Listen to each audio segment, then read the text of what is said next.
Welcome back to A Mission Focused Life. It's awesome to have you join us for another conversation. I'm Tanner Payton, Rock Island, Illinois. With me is Tim Olafson down there in wonderful Tennessee, the executive director of Another Child Foundation. Tim, how you doing today? Hey, we are doing well.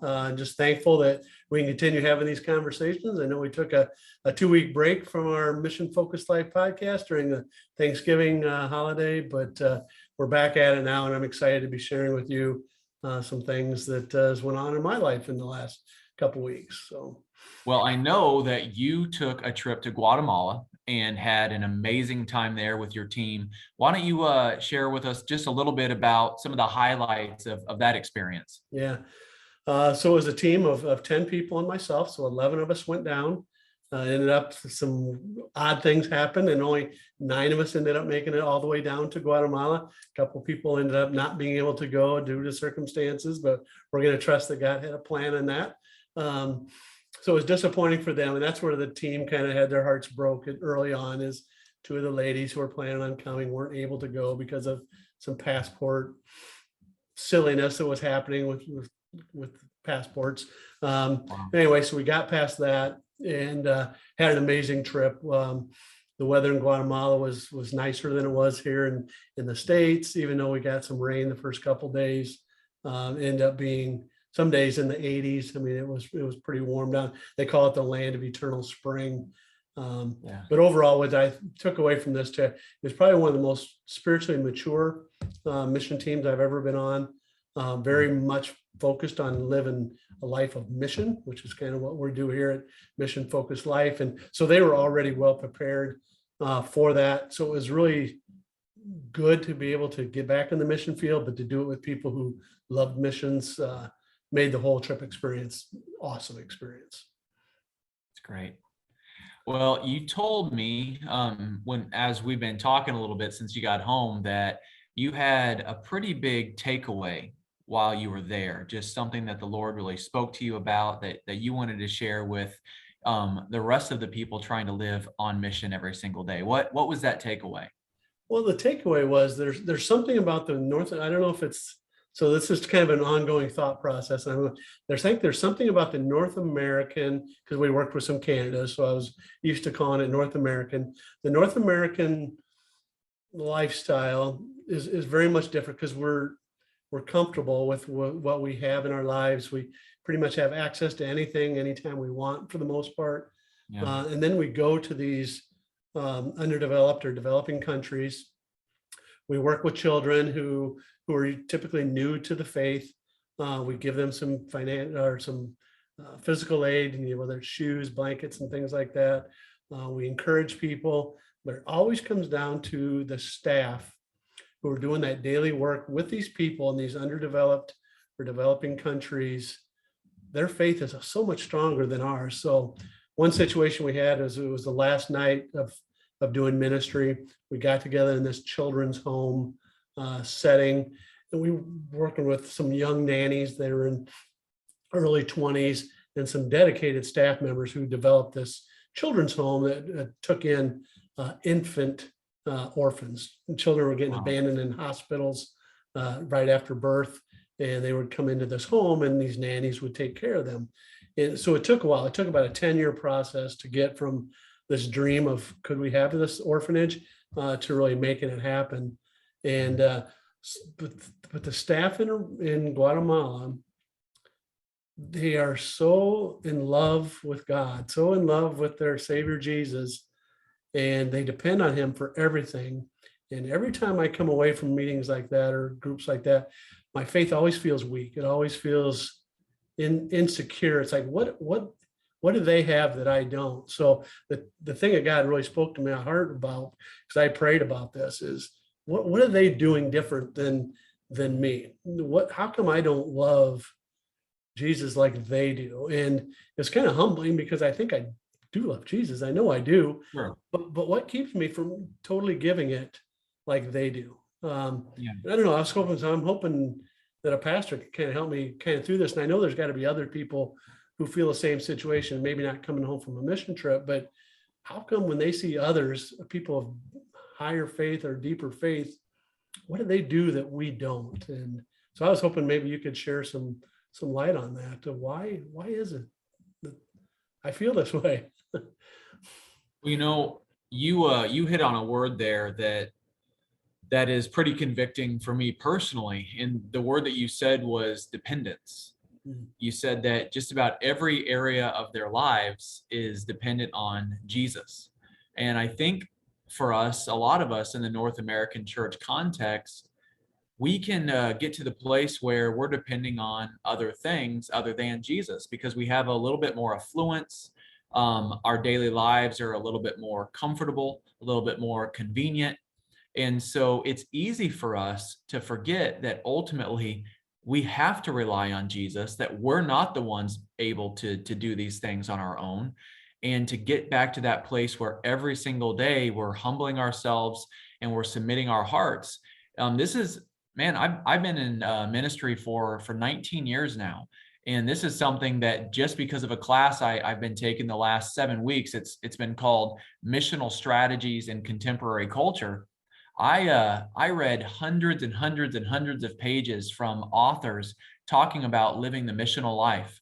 And almost every single one of those authors started out by saying, all missional activity has to be bathed in prayer. And man, I love to pray to God, but sometimes it's the thing that I will spend the least amount of time of my day doing in ministry because I'm having phone calls after phone calls. I'm meeting with people for different reasons. I'm strategizing, I'm casting vision, I'm reading, I'm studying, I'm preparing. Well, the prayer thing is actually the most important, but oftentimes if there's something that's going to get shoved to the side, it's going to be that prayer. Yeah. And it's because I know in the back of my head that God's with me. I know that God has me. I know that I'm serving him. And so because I'm in proximity to the things of God, it's easy for me to take him for granted. Whereas people that have that higher level or passion or commitment, that faith language, and that's just lived out, Yeah. I think that they just stay in a constant place, this perpetual place of understanding that nothing else matters unless Jesus is at the front of it. Yeah.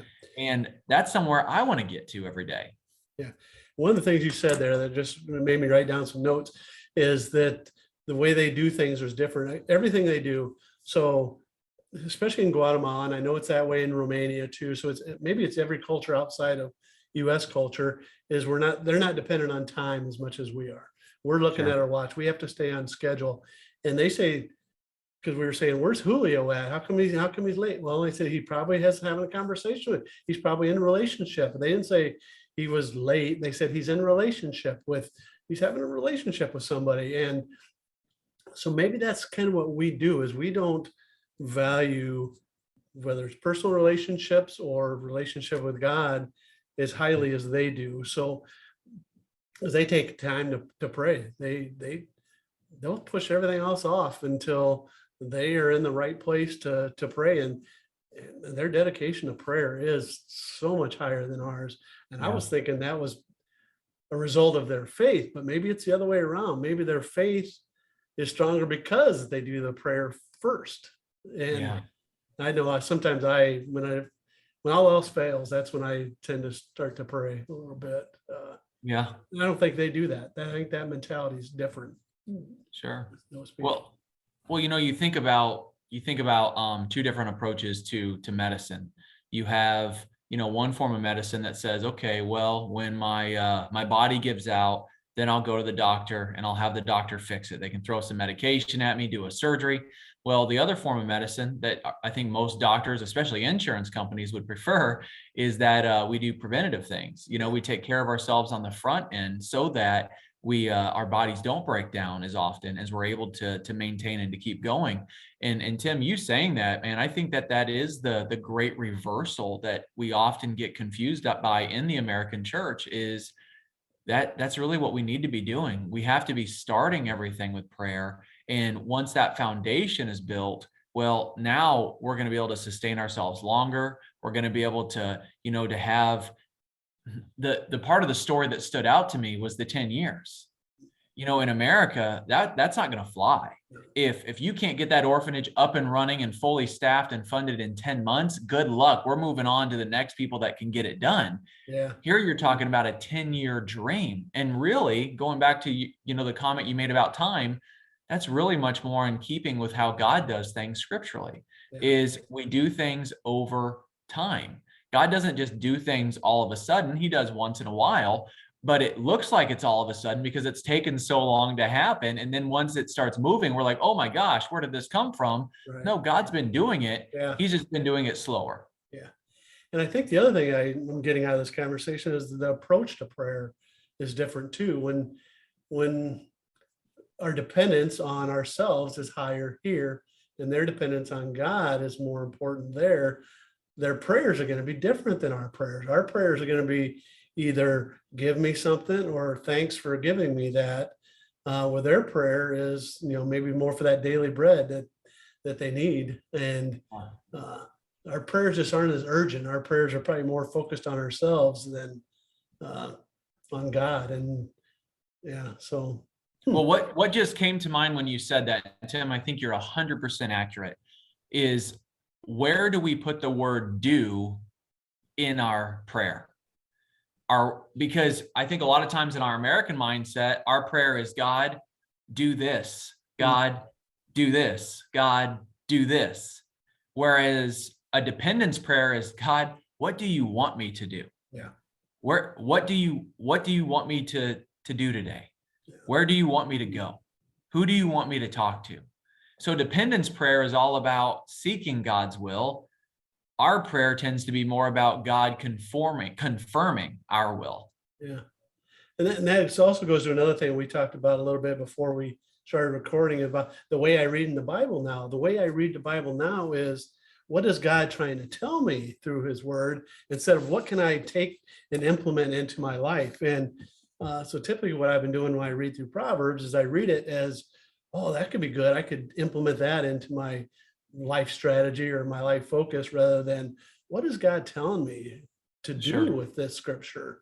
So I think that's kind of reflective of the way I pray too, and maybe a lot of North Americans too. So I'm sure a lot of our listeners or viewers out there are maybe thinking the same thing, is how come I'm like that too? So very interesting. Yeah, that's helped me quite a bit.